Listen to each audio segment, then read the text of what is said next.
चिकबल्लापुरा शहर के ओकलीगर कल्याण मंडप में भाजपा की ओर से संविधान समर्पण दिवस एवं भीम स्मरण कार्यक्रम का आयोजन किया गया। मंच कार्यक्रम से पहले शहर की एमजी रोड स्थित जय भीम हॉस्टल में अंबेडकर की प्रतिमा पर माल्यार्पण किया गया। इसके बाद बलमूरी सर्कल से ओकलीगर कल्याण मंडप तक फूलों की टोकरी में संविधान की प्रतिमा लेकर शोभा यात्रा निकाली गई। पूर्व मुख्यमंत्री डीवी सदानंद गौड़ा, पूर्व सांसद मुनिस्वामी, भाजपा जिलाध्यक्ष सीकल रामचंद्र गौड़ ने अपने संबोधन में कहा कि देश के हर नागरिक को संविधान का सम्मान करना चाहिए और उसके मूल्यों के अनुसार जीवन जीना चाहिए। उन्होंने आरोप लगाया कि राज्य में संविधान विरोधी सरकार चल रही है। किसानों की समस्याओं की ओर सरकार का कोई ध्यान नहीं है। गन्ना, आम, मक्का सहित विभिन्न फसलों की दिक्कतें दिन प्रतिदिन बढ़ रही हैं। कीमतों में गिरावट से किसान परेशान हैं, लेकिन सरकार इसे देखने की भी तैयार नहीं है। उन्होंने कहा कि पूरे देश को संविधान देने वाले संविधान शिल्पी डॉक्टर बाबा साहेब अम्बेडकर को कांग्रेस ने कभी उचित सम्मान नहीं दिया। उनके जीवन काल में भी और उनके जाने के बाद भी कांग्रेस ने उन्हें अपमानित किया। अम्बेडकर की चुनावी हार के लिए कांग्रेस ही जिम्मेदार रही। वक्ताओं ने कहा कि अम्बेडकर के प्रति कांग्रेस का वास्तविक चेहरा बेनकाब हो चुका है। जल्द ही कांग्रेस मुक्त भारत संभव है। संविधान की प्रति हाथ में लेकर वोट चोर कहने वाले राहुल गांधी को बिहार चुनाव ने सही जवाब दिया है। राहुल के प्रचार ने आने से भाजपा की सीटें और बढ़ती हैं, ऐसा जनता कर रही है। चिकबल्लापुरा से संवाददाता सलाहुद्दीन की रिपोर्ट।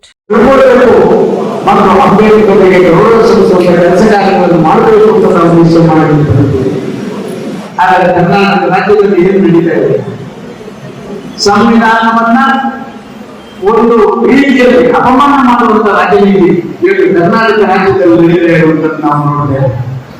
ನಮ್ಮ ಸಂವಿಧಾನದಲ್ಲಿ ಯಾರು ಆಡಳಿತಕ್ಕೆ ಬಂದ್ರ ಅವರು ಜನಸಾಮಾನ್ಯರ ಸಮಸ್ಯೆಗಳನ್ನ ಅದಕ್ಕೆ ಪರಿಹಾರ ಸೌಕರ್ಯಗಳನ್ನು ಕೊಡಬೇಕು ಅಂತ ಹೇಳುವಂತ ಬೇರೆ ಬೇರೆ ರೀತಿಯ ಅಧಿಕಾರವನ್ನು ಅವರಿಗೆ ಕೊಟ್ಟರೆ ಇವತ್ತು ಕುರ್ಚಿ ಕಾದಾಡಕ್ಕಾಗಿ ಇವರು ಅಧಿಕಾರವನ್ನು ದುರುಪಯೋಗ ಕೊಡುವಂತ ರಾಜನೀತಿ ಇವತ್ತು ನಡೀತಾ ಇರುವಂತದ್ದು ನಾವು ಕಾಣ್ತಾ ಇದ್ದೇವೆ. ಪ್ರಾಯಶಃ ಅವರಿಗೆ ದೇವರು ಒಳ್ಳೆದಕ್ಕೆ ಕೊಡಬೇಕಷ್ಟೇ ಬೇರೆ ಏನು ಅವರಿಗೆ ಹೇಳಿಕೆ ಮಾಡಲಿಕ್ಕೆ ಸಾಧ್ಯವಿಲ್ಲ. ರಾಜ್ಯದಲ್ಲಿ ಸಾಮಾನ್ಯ ಜನ ಇವತ್ತು ಬೆಲೆ ಏರಿಕೆಯನ್ನು ತತ್ತರಿಸ್ತಾ ಇದ್ದಾರೆ. ಇವತ್ತು ನಾವು ನೋಡ್ತಾ ಇದ್ದೇವೆ, ಮೇಲ್ಜಾತಿ ವರ್ಗದ ಜನ ಹಣ್ಣಿನಲ್ಲಿ ಕೈ ತೊಳಿತಾ ಇದ್ದಾರೆ. ಇತ್ತೀಚಿನ ದಿನಗಳಲ್ಲಿ ನೋಡಿದ್ರಿ ಮಾವು ಬೆಳೆಗಾರರ ಸಮಸ್ಯೆ ಏನಾಯಿತು, ಜನರಿಗೆ ಅಪಮಾನ ಮಾಡುವುದು.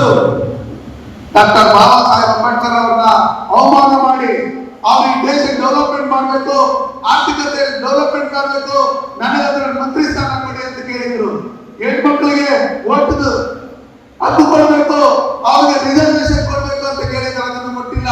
ಸನ್ಮಾನ್ಯ ನರೇಂದ್ರ ಮೋದಿ ಅವರು 33% ರಿಸರ್ವೇಶನ್ ಹೆಣ್ಮಕ್ಳು ಕೊಟ್ಟಿರ್ತಕ್ಕಂಥದ್ದು. ಭಾರತೀಯ ಜನತಾ ಪಾರ್ಟಿ ಎನ್ಡಿಎ ಸರ್ಕಾರದಲ್ಲಿ ಓಬಿಸಿ ಕಮಿಷನ್ ಮಾಡಿರ್ತಕ್ಕಂಥದ್ದು ಸನ್ಮಾನ್ಯ ನರೇಂದ್ರ ಮೋದಿ ಅವರ ಎನ್ಡಿಎ ಸರ್ಕಾರದಲ್ಲಿ. ಈ ಕರ್ನಾಟಕ ರಾಜ್ಯದಲ್ಲಿ ಕೆಂಪೇಗೌಡ ಅಭಿವೃದ್ಧಿ ಪ್ರಾಧಿಕಾರ ಮಾಡಿರ್ತಕ್ಕಂಥದ್ದು ಸನ್ಮಾನ್ಯ ನರೇಂದ್ರ ಮೋದಿ ಅವರು ಕರ್ನಾಟಕದಲ್ಲಿ ಭಾರತೀಯ ಜನತಾ ಪಾರ್ಟಿ ಸರ್ಕಾರದಲ್ಲಿ.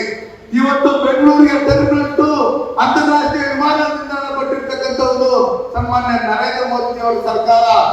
ಏರ್ಪೋರ್ಟ್ ಅಲ್ಲಿ ಕೆಂಪೇಗೌಡರ 108 ಅಡಿ ಪ್ರತಿಮೆಯನ್ನ ಅನಾವರಣ ಮಾಡಿರ್ತಕ್ಕಂಥದ್ದು ಎನ್ಡಿಎ ಸರ್ಕಾರ, ಅದು ಭಾರತೀಯ ಜನತಾ ಪಾರ್ಟಿ ಸರ್ಕಾರ. ಇವತ್ತು ಬಂಗಾರ ಬಂದ್ಬಿಟ್ಟಿರುತ್ತೆ. ಯಾವ ರೈತರು ಈ ಒಂದು ಕಾರ್ಯಕ್ರಮ ಕಾಂಗ್ರೆಸ್ ಸರ್ಕಾರ 50-60 ವರ್ಷಗಳ ರಾಷ್ಟ್ರದಲ್ಲಿ ಸಂವಿಧಾನ ಬಾಬಾ ಸಾಹೇಬ್ ಅಂಬೇಡ್ಕರ್ ಅವರ ಹೆಸರು ಹೇಳಿಕೊಂಡು ಏನು ಸರ್ಕಾರ ನಡೆಸಿದ್ರು, ಇವತ್ತು ಅವ್ರು ಮಾಡಿರ್ತಕ್ಕಂಥ ದ್ರೋಹ ಇಡೀ ದೇಶಕ್ಕೆ ಗೊತ್ತಾಗಿ ಕಾಂಗ್ರೆಸ್ ಮುಕ್ತ ಭಾರತ ಆಗ್ತಕ್ಕಂಥದ್ದು ಅತಿ ಶೀಘ್ರದಲ್ಲಿ. 2-3 ರಾಜ್ಯದಲ್ಲಿರ್ತಕ್ಕಂಥ ಕಾಂಗ್ರೆಸ್ ಈಗ ಮುಂಬರುವ ದಿನಗಳಲ್ಲಿ ಕಾಂಗ್ರೆಸ್ ಮುಕ್ತ ಏನು ಭಾರತ ಆಗ್ತಕ್ಕಂಥದ್ದು ಅಂದರೆ ಸಾಕು 120 ಸೀಟ್ ಬರೋದು, 200 ಸೀಟ್ ಬರ್ತಕ್ಕಂಥದ್ದು ಇವತ್ತು ಪ್ರಚಾರ ಆಗ್ತದೆ, ಜನರ ಮನವರಿಕೆ ಆಗಿದೆ.